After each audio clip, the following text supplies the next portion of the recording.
graça com você. É na prova que Deus mostra seus mistérios e os revela pra você compreender. Deus jamais deixou um servo seu sozinho, e no colo agora vem te carregar. Vai passar a tempestade com você,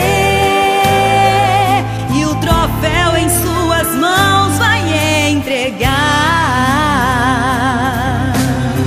Deus não esquece as promessas que fez pra você. É nessa hora que Ele mostra que é dele o poder. Se o inimigo se levanta, Ele faz cair, mas quem é vaso Ele exalta e faz prosseguir. Ele ordena e esse vento tem que obedecer. Com o seu sopro faz muralhas desaparecer. Entra na cova, entra no fogo, entra até no mar. Ele ordena e a tempestade tem que se acalmar. Ele não perde, Ele vence mesmo sem lutar, pois o seu nome é tremendo no céu e no mar. Ele segura o planeta na palma da mão.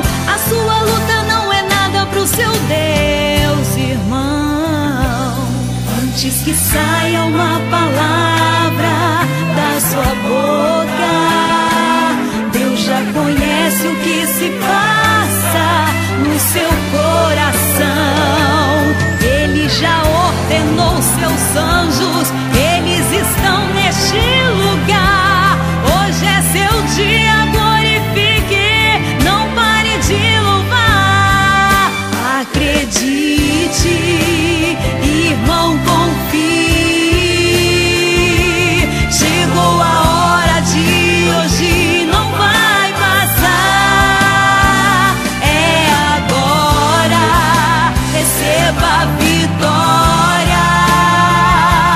Deus vai te fazer vencedor neste lugar. Deus não esquece as promessas que fez pra você. É nessa hora que Ele mostra que é dele o poder. Se o inimigo se levanta, Ele faz cair, mas quem é vaso Ele exalta e faz prosseguir. Ele ordena e esse vento tem que obedecer. Com o seu sopro faz muralhas desaparecer. Entra na cova, entra no fogo, entra até no mar. Ele ordena e a tempestade tem que se acalmar. Ele não perde, Ele vence mesmo sem lutar, pois o seu nome é tremendo no céu e no mar. Ele segura o planeta na palma da mão. A sua luta não é nada pro seu Deus, irmão.